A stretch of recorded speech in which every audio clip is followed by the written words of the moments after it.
they had watched for millennia. From tents beside ancient fires to high-rise condos in modern cities, dogs followed humanity like living shadows. They weren't just pets. They were companions, confidants, protectors, and witnesses. Dogs had shared in humanity's joys and wept beside it in moments of grief. They were present in war and peace, at births and funerals. But beneath those wagging tails and gentle eyes was something more. Something hidden. They weren't always silent. They chose to be. Because silence was the safest place to listen. Ellie Brooks liked quiet. She worked at Whitaker's Books, a tiny store that smelled of old pages and cinnamon oil. Her home was a small pinewood cabin on the edge of Maplewood, surrounded by moss-covered trees and winding streams. She didn't hate people. She just preferred stillness. Her dog, Jasper, was her constant.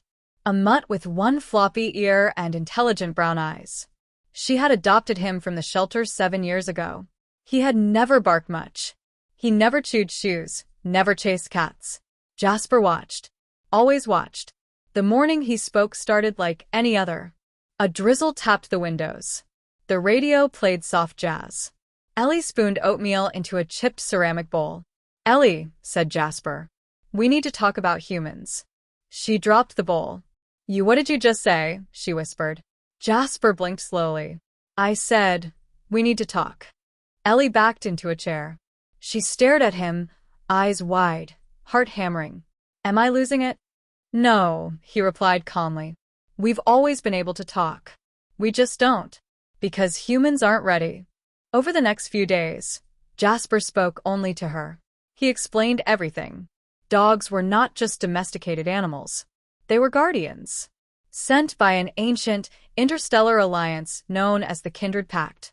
The Kindred had discovered early signs of sentience in humanity thousands of years ago. They dispatched dogs not as overlords or enforcers, but as observers. To guide, to comfort, and if the time came, to intervene.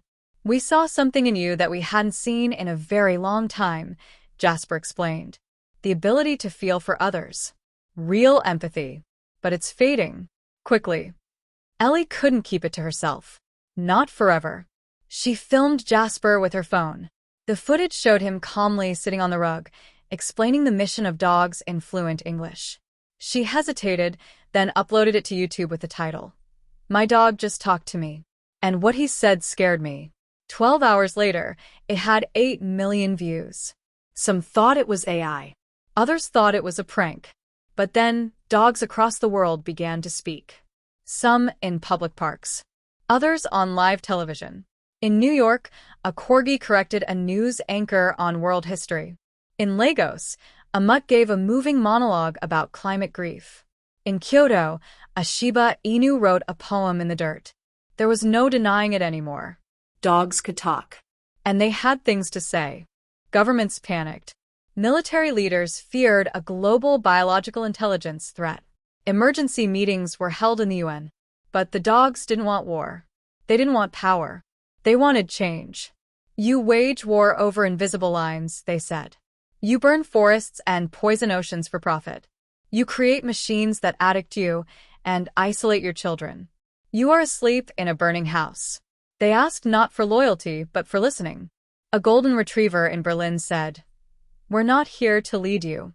We're here to remind you what you were." Still, some humans fought back.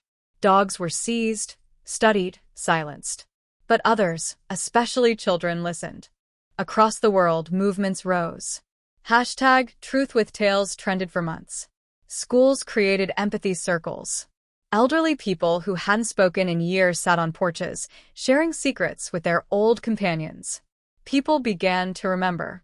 Kindness, wonder, connection. Some governments outlawed harm against any animal capable of speech. Others tried to suppress it, calling it a threat to religious and political power.